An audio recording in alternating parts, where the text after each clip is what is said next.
आज के इस प्रोग्राम के तक हमारे अजीजी खालिद बाबा बागवान, स्टेज पर तशरीफ फरमा तमाम मेहमानान, बिरादरी के जिम्मेदारान, बहुत बड़ी तादाद में मौजूद बुजुर्गों, दोस्तों, मेरी माँ बहनों, बच्चियों और प्यारे बच्चों, अस्सलाम वालेकुम।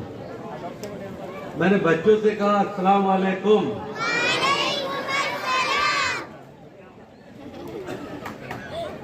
बहुत खुशी हुई बच्चों, आपने सलाम का जवाब दिया। मैंने आपको इसलिए सलाम किया कि जिन 11 बच्चों ने यहाँ पर जिस कॉन्फिडेंस और जिस खुद एतमादी के साथ अलग अलग मुश्किल मज़ामीन पर अपने ख्यालात का इजहार किया, तो मेरे दिल में ये बात आई कि जो लोग तालीम के मैदान में काम कर रहे हैं और उसमें हम भी शामिल हैं और यहाँ बैठकर अपनी आंखों से देख रहे हैं कि मासूम बच्चे कितनी एतमाद के साथ अपने ख्यालात आपके सामने सुना रहे हैं। मैं दावे से कहता हूँ इनके माँ बाप भी आज आधी रात तक सोएंगे नहीं कि उनके बच्चों में कितनी ताकत, कितनी हिम्मत और कितना नॉलेज अल्लाह ने इनको दिया। इसलिए मैंने बच्चों को खास तौर से सलाम किया। एक जगह ऐसी कुछ बच्चों को सलाम करने पर दोस्तों ने कहा कि भाई बच्चे तो अपने को सलाम करते हैं पहले, फिर आपने सलाम क्यों किया? मैंने आज जो सलाम किया सुनकर उस पिस्ता रूदी उस्ताद की तरह कि ये बच्चे जिस तरीके से आज तकरीरें कर रहे हैं, ये मासूम बच्चियां जिस तरीके से सैकड़ों लोगों की आंखों में आग डालकर इनको दावत दे रही है, वालिदैन की जिम्मेदारियां क्या बता रही है, माँ का मकाम क्या है, इस जमाने में किस तरीके के कानून है, पर्दे की अहमियत क्या है, जिन वाकयात को इस तरीके से बताया, तो आज हम सब 60, 70, 72, 75 की रेंज में हैं। अब हमारा आखिरी वक्त है।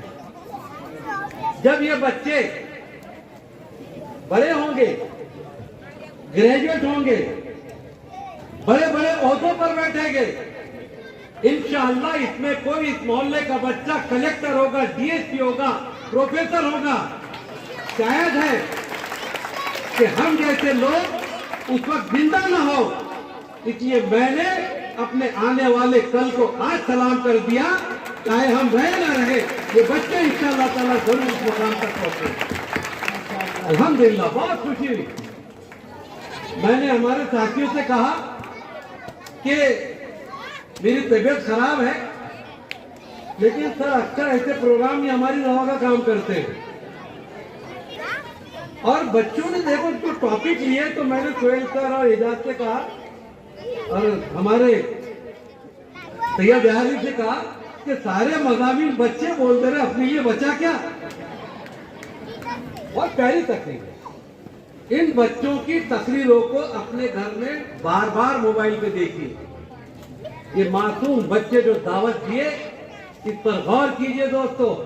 क्या टॉपिक है, माँ बाप की इज्जत करो।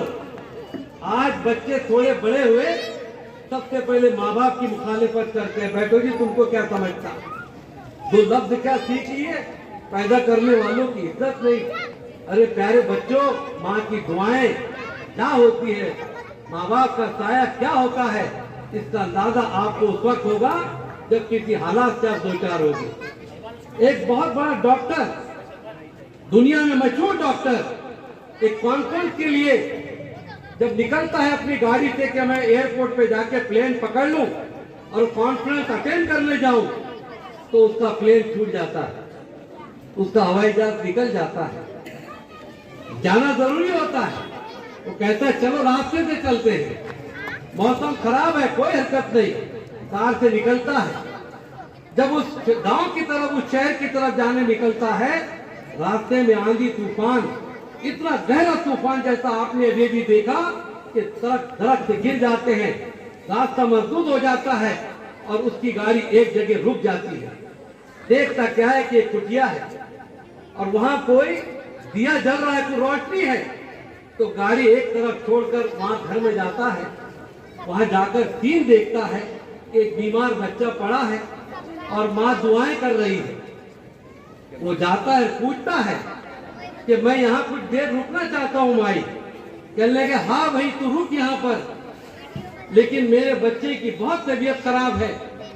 मैंने सुना है बहुत बड़ा डॉक्टर है जो इसका ही इलाज कर सकता है, दूसरा कोई डॉक्टर नहीं कर सकता।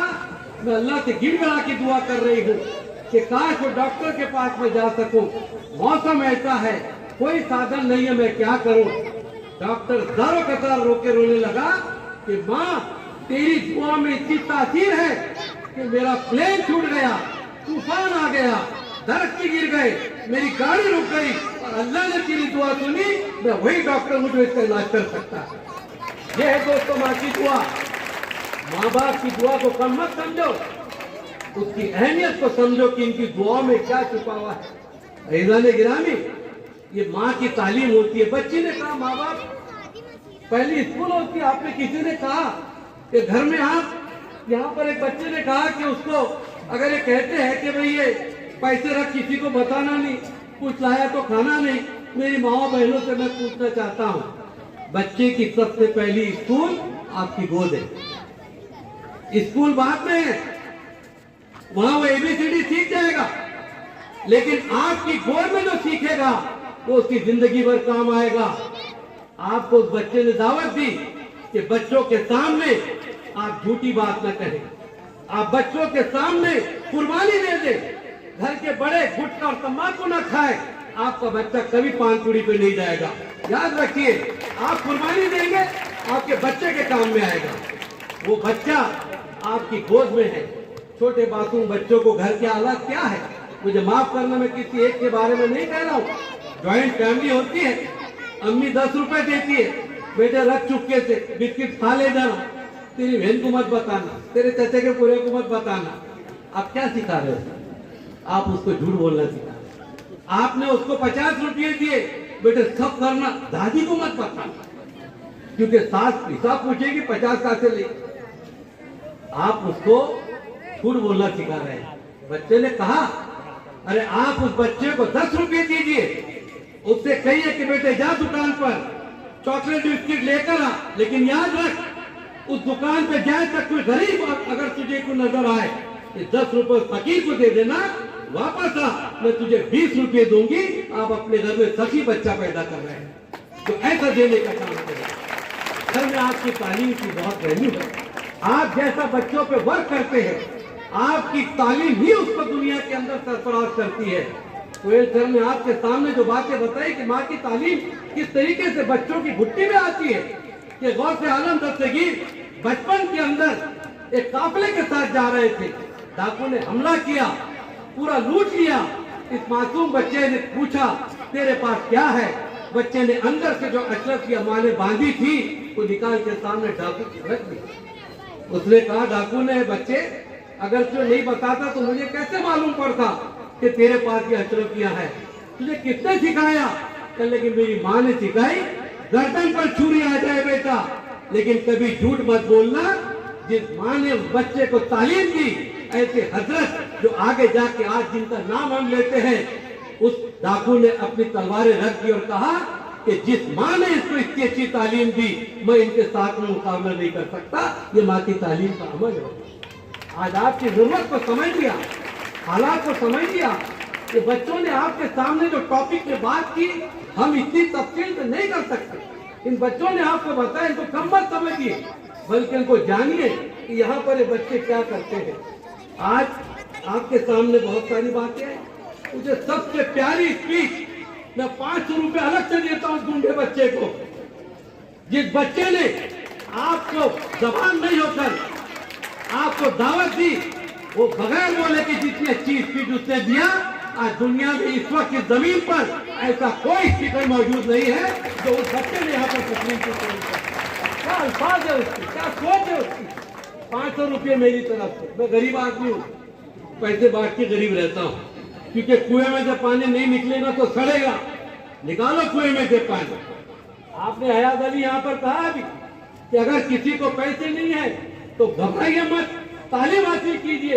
मैंने अशफाक भाई से पूछा कि फाउंडेशन बिरादरी इस तरह का काम करती है? हाँ पहले करती है और मुझे खुशी है। उन्होंने कहा कि आपके पास कोई बच्चा आए, अगर 12वीं के बाद इंफॉर्मेशन टेक्नोलॉजी हो, BUMS हो, MBBS हो, कोई भी कोर्स करना चाहता हो आला तालीम का, 1 लाख से 10 लाख तक के इंशाअल्लाह उसको देंगे।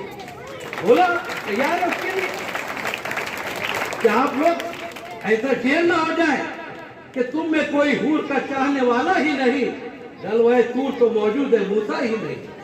आप में तो तैयारी करनी पड़ेगी, बच्चों को आगे लाना पड़ेगा। जवान होने के बाद रोजगारी पे 500 रुपए कमाना ये बच्चे का हक नहीं है। आपने मेहनत की, आपने डंडे खाए, पुलिस की डांट सुनी, फटकार सुनी, रास्ते पर धंधे किए, लेकिन ये इरादा कीजिए हमने कर लिए, हमारे बच्चे नहीं करेंगे तो क्लिनिक खोलेंगे, वो कलेक्टर बनेंगे, वो DSC बनेंगे, वो प्रोफेसर बनेंगे। ये आपका मिशन होना चाहिए। बिरादरी के प्रोग्राम का मकसद यही है नौजवानों जो आपने किया है, तारीख में आपका नाम लिखा जाएगा। बहुत सारे इख्तलाफात होते हैं, हर जगह होते हैं, कोई उसको फिक्र करने की जरूरत नहीं है आपको, क्योंकि अगर हम आपस में इख्तलाफात नहीं रखेंगे तो उसमें से फिर पॉजिटिव कहाँ से निकलेगा? मेरे प्यारे बच्चों, आपको कुर्बानी देनी पड़ेगी। आपने कुर्बानी दी, अल्लाह उसको जरूर जो है तो मतलब यकीनन उसका सिला आपको देंगे। जितने भी घर है बागवान बिरादरी के, खास तौर से उस घर में कोई माँ 12वीं पास है, कोई बहू 12वीं पास है, कोई बेटी 12वीं पास है, उसको इकरा के अंदर भेजिए। हमारा मिशन ग्रेजुएशन, घर बैठे उस बच्ची को ग्रेजुएट बनाने के लिए आपके साथ है। अगर पैसे आए रहेंगे, पैसों की फिक्र मत कीजिए, घर के अंदर बहू का भी नाम रखिए, घर पे बैठकर उसको हम ग्रेजुएट बनाएंगे।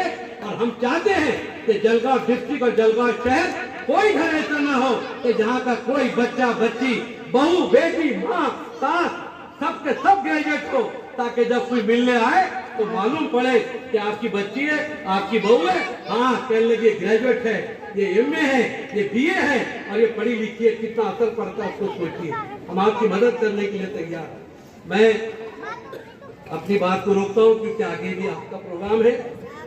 बस इतना ही कहना चाहता हूँ, इन बच्चों को मुबारकबाद दीजिए। इन बच्चों ने जो कुछ भी किया है अल्लाह उसका अजर इनको दे। हम जितने बैठे हैं हमारा कोई पर्सनल इंटरेस्ट नहीं है, हम सिर्फ अल्लाह की खातिर काम कर रहे हैं, कोई लालच नहीं है किसी से। अल्लाह ने दिया है, नहीं भी देगा तो भला, दिया तो भला, ये उसका एहसान और करम है। इनकी तरफ से, हमारी स्टेट की तरफ से, आपकी तरफ से मैसेज इस समाज को देना चाहता हूँ। उसको 4 मित्रों पे कह के मेरी बात को खत्म करता हूँ कि मैंने माना कि मेरी आवाज नहीं जाएगी, मैंने माना कि मेरी आवाज नहीं जाएगी, इन्हीं गिरो दीवार से पलट कर चली जाएगी।